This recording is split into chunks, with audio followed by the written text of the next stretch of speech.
بسم اللہ الرحمن الرحیم۔ السلام علیکم ورحمۃ اللہ وبرکاتہ۔ غیر افسانوی اردو نثر کے تحت گزشتہ ویڈیوز میں ہم لوگوں نے مکتوب نگاری پر بات کی تھی۔ اسی ضمن کی اگلی کڑی ہے مولانا ابوالکلام آزاد۔ آج ہم لوگ انشاءاللہ ان کی سوانح جانیں گے، اس کے بعد ان کی مکتوب نگاری پر بات کریں گے غبار خاطر کے حوالے سے۔ مولانا آزاد ایک ہمہ گیر صلاحیتوں والی شخصیت کا نام ہے۔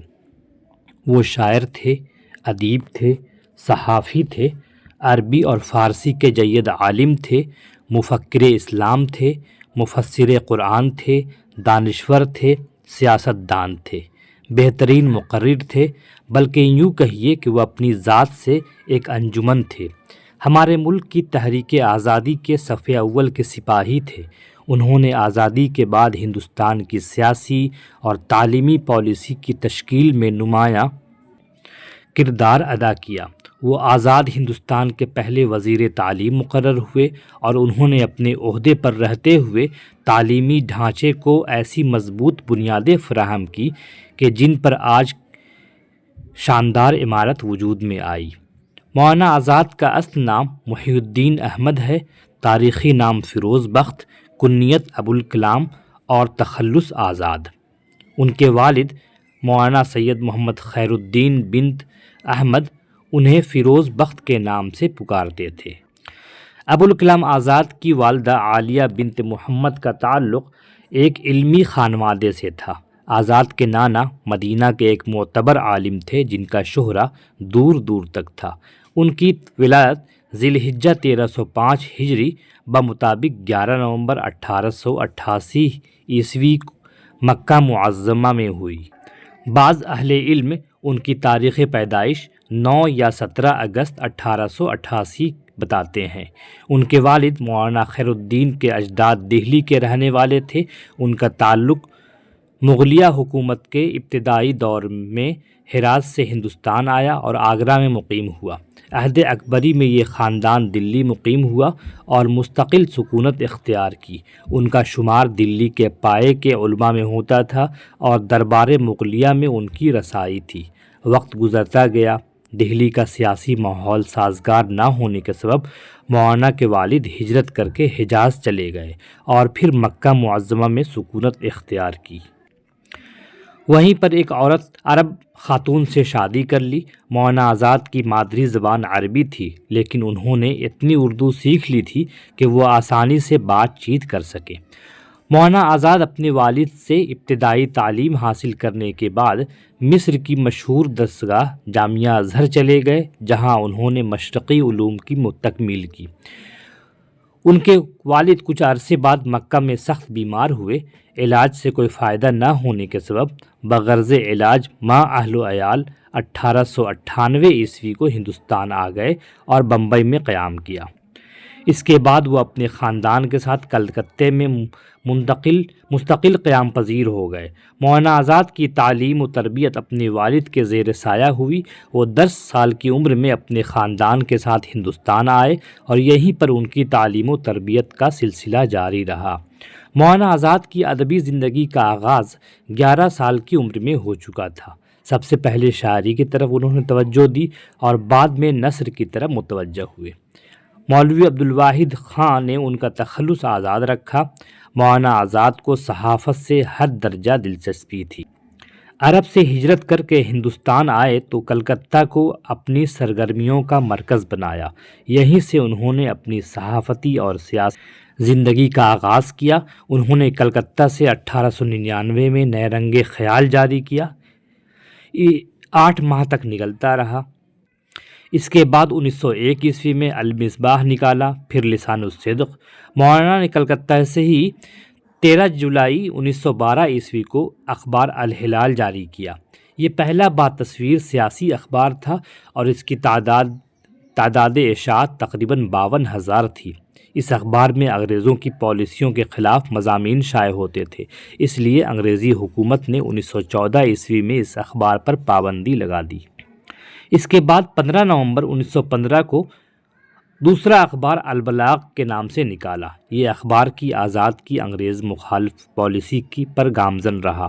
مولانا آزاد کا مقصد جہاں انگریزوں کی مخالفت تھا، وہیں قومی ہم آہنگی اور ہندو مسلم اتحاد پر ان کا پورا زور تھا۔ انہوں نے اپنے اخبارات کے ذریعے قومی وطنی جذبات کو بیدار کرنے کی کوشش کی۔ مولانا آزاد نے پیغام اور لسان الصدق جیسے اخبارات و رسائل بھی شائع کیے اور مختلف اخبارات سے ان کی وابستگی بھی رہی، جن میں وکیل اور امرتسر خاص طور پر قابل ذکر ہیں۔ مولانا آزاد سیاسی محاذ پر بھی سرگرم رہے۔ انہوں نے تحریک عدم تعاون، ہندوستان چھوڑو اور خلافت تحریک میں بھی حصہ لیا۔ مہاتما گاندھی، ڈاکٹر مختار احمد انصاری، حکیم اجمل خاں اور علی برادران کے ساتھ ان کے بہت اچھے مراسم تھے۔ گاندھی جی کے فلسفہ عدم تشدد سے وہ بہت متاثر تھے۔ گاندھی جی کی قیادت پر انہیں پورا اعتماد تھا۔ گاندھی کے افکار و خیالات کی تشہیر کے لیے انہوں نے پورے ملک کا دورہ بھی کیا۔ علاوہ ازیں دیگر تحریکوں میں حصہ لیا، جس کے سبب ان کو قید و بند کی صعوبتیں بھی اٹھانی پڑی۔ 7 اپریل 1916 عیسوی میں رانچی کے مورابادی میں نظر بند ہوئے اور 1 جنوری 1920 عیسوی کو رہا ہوئے۔ 1940 عیسوی میں آل انڈیا نیشنل کانگریس کے صدر مقرر ہوئے اور مسلسل 1946 تک رہے۔ مولانا آزاد ایک قومی لیڈر کی حیثیت سے ابھرے۔ وہ کانگریس پارٹی کے صدر بھی رہے۔ تحریک آزادی کے دوران انہیں جیل کی مشقتیں بھی سہنی پڑی۔ اس موقع پر ان کی شریک حیات زلیخا بیگم نے بھی ان کا ساتھ دیا۔ زلیخا بیگم بھی آزادی کی جنگ میں مولانا آزاد کے شانہ بشانہ رہیں، اس لیے ان کا شمار بھی آزادی کی جانباز خواتین میں ہوتا ہے۔ ہندوستان کی آزادی کے بعد مولانا آزاد وزیر تعلیم بنائے گئے۔ انہوں نے وزیر تعلیم کی حیثیت سے بہت اہم کارنامے انجام دیے۔ یونیورسٹی گرانٹ کمیشن اور دیگر تکنیکی، تحقیقی اور ثقافتی ادارے انہی کی دین ہے۔ مولانا آزاد صرف ایک سیاستداں نہیں بلکہ ایک صاحب طرز ادیب، بہترین صحافی اور مفسر بھی تھے۔ انہوں نے شاعری بھی کی، انشائیے بھی لکھے، سائنسی مضامین بھی تحریر کیے، علمی اور تحقیقی مقالات بھی لکھے، قرآن کی تفسیر ترجمان القرآن بھی لکھی جو 4 جلدوں پر مشتمل ہے۔ اس کی پہلی جلد 1931 عیسوی میں شائع ہوئی۔ مولانا آزاد نے تصنیف کے میدان میں کارہائے نمایاں انجام دی اور اردو میں نہیں بلکہ عربی اور فارسی اور انگریزی میں بھی اپنی خدمات انجام دی۔ ان کی سینکڑوں عربی، فارسی اور اردو اشعار ازبر تھے جو اپنی تحریر و تقریر میں استعمال کیا کرتے تھے۔ ان کی مشہور کتاب انڈیا ونز فریڈم ہے جو ان کی سیاسی یادداشتوں کا مجموعہ ہے، جو انگریزی زبان میں ہے۔ بعض میں اس کے کئی ترجمے اردو میں شائع ہوئے ہیں۔ مولانا آزاد کی دوسری مشہور کتاب غبار خاطر ہے جو ان کے خطوط کا مجموعہ ہے۔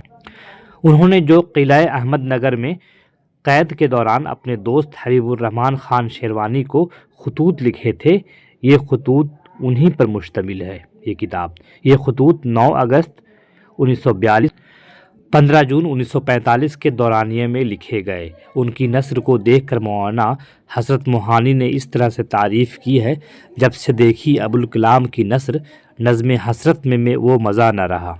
مولانا آزاد کی ادبی، سیاسی اور سماجی کارناموں کی لمبی فہرست ہے۔ ان کی خدمات پر سینکڑوں مقالے لکھے جا چکے ہیں اور کتابیں چھپ چکی ہیں، اور آج بھی یہ کام جاری و ساری ہے۔ مولانا آزاد نے 22 فروری 1958 عیسوی کو اس دار فانی سے کوچ کیا اور جامع مسجد دہلی کے پاس اردو پارک میں مدفون ہوئے۔